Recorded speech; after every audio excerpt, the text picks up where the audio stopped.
For 30 days, I lived on $1 a day, not for content, not for clout, to find out the one thing rich people understand about money that broke people don't. By day 17, I almost quit. By day 30, I had the answer, and it changed my life forever. This is the story of how survival taught me the true nature of wealth. Let's look at the rules. Rule 1. My entire food and drink budget for the day was exactly $1. That is absolute. I couldn't use anything I already owned. No salt, no spices, no leftover grains. Everything was new. Rule 2. No cars, no buses, no trains. If I wanted to go somewhere, I walked every single mile. This meant errands took hours. My life became a slow-motion grind against time and distance. Rule 3. Complete isolation from my assets. No credit cards, no savings, no borrowing. I had 30 individual dollars. If one was lost, the budget was gone. There were no second chances.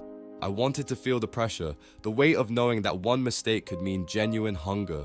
Day 1 hit like a freight train. Suddenly, 90% of the grocery store was a no-go zone for me. Items I bought without thinking were now luxuries I couldn't afford. The choice was binary: eat or walk. I settled on generic oats, 89 cents. It was the first time I felt the true weight of my decisions. I realized how much we pay for convenience. When you strip that away, you face the raw cost of survival. By day 3, the physical decline started. Walking miles on minimal calories leaves you constantly drained. My legs were sore, my head was heavy, and my focus was slipping. I couldn't even think straight. I tried to work, but scarcity isn't just about money. It's about the lack of cognitive bandwidth to think. When your basic needs aren't met, your prefrontal cortex shuts down. You lose the ability to plan.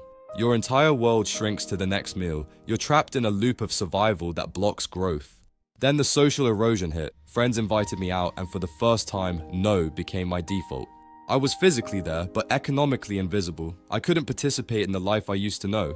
Poverty erodes your social capital. You stop being part of the conversation. You become a ghost. At the end of week 1, I was angry. Angry at the dollar, angry at the rules, and angry at myself. Week 2 was a blur of misery. My apartment was a mess because I had no energy to maintain it. I was obsessed with the micro. I knew the price of every calorie, but I was losing the macro goal. The mental strain was worse than the hunger. The constant calculation was wearing down my soul. I started to resent the dollar. It felt like a chain around my neck, pulling me down into the dirt.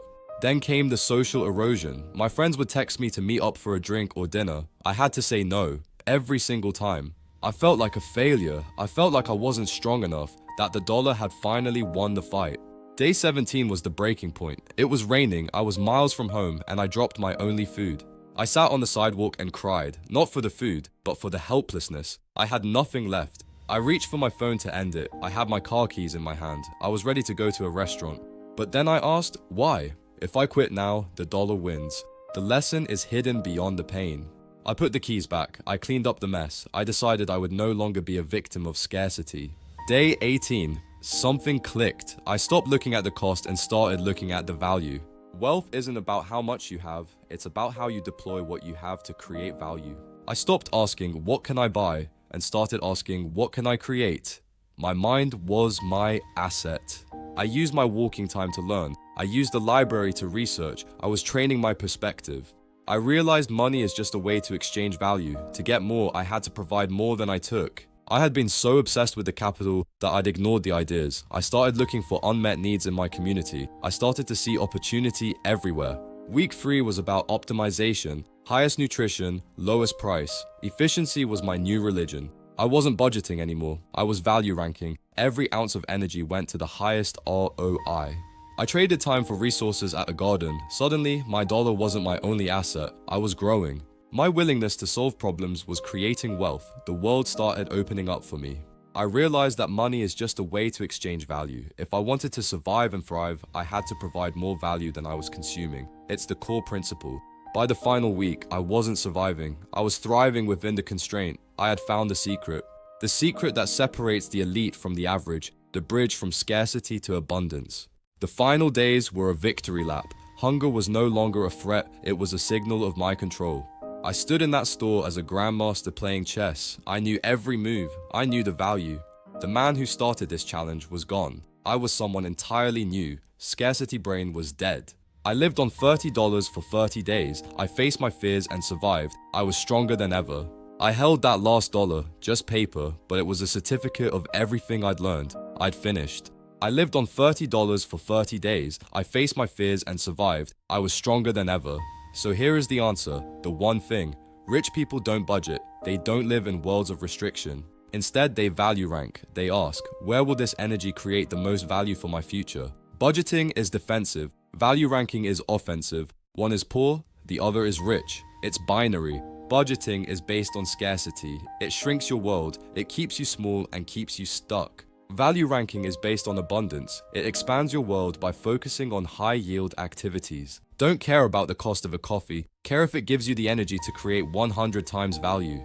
It's not about what things cost, it's about the return on investment. If something has a high ROI for your health, your mind, or your business, you buy it, regardless of price. The wealthy obsess over the best, not the cheapest. Cheap often has the highest long-term cost. Change 1. I no longer spend money, I allocate it. Every dollar has a specific job to do. If a dollar doesn't align with my values, it stays. I am the commander of my capital, period. Change 2. I prioritize value over price. I gladly pay more to save time or think clearly. Time is the only truly finite resource. I use my money to buy my time back. It's the best trade. It's not about the price tag, it's about the return. If it moves the needle, you buy it, period. The world is full of opportunity. I focus on growth and the unlimited potential of the mind. This challenge was the hardest thing I've done. Humiliating, painful, but worth everything. I challenge you to look at your life. Where are you living in scarcity? It's time to shift. You don't need to live on a dollar to learn this. Just decide your mindset is worth more. Let's go deeper. The ultimate ROI is in you. Every dollar spent learning is an investment. The wealthy buy assets, the poor buy liabilities. It is a fundamental daily choice. When you invest in yourself, you create value. The market rewards that value with capital. Start a value audit. Look at your spending and ask, what is the ROI? If it's zero, cut it. Redirect capital to the things that move the needle. Your health, your skills, your world. Don't fear the expensive if the value is there. Fear the cheap that keeps you stuck, period. You are the most important asset you'll ever own. Treat yourself with strategic care, always. Wealth starts between your ears. Change how you value your time and the numbers will follow. The world is waiting for your value. Stop budgeting for scarcity. Start value ranking. Go. If this gave you a new perspective, hit subscribe. Join a community of growth over comfort. Share this with one person who needs to hear it. Let's start the conversation. See you soon. Remember, your value is defined by what you give. Stay hungry, stay focused. Goodbye.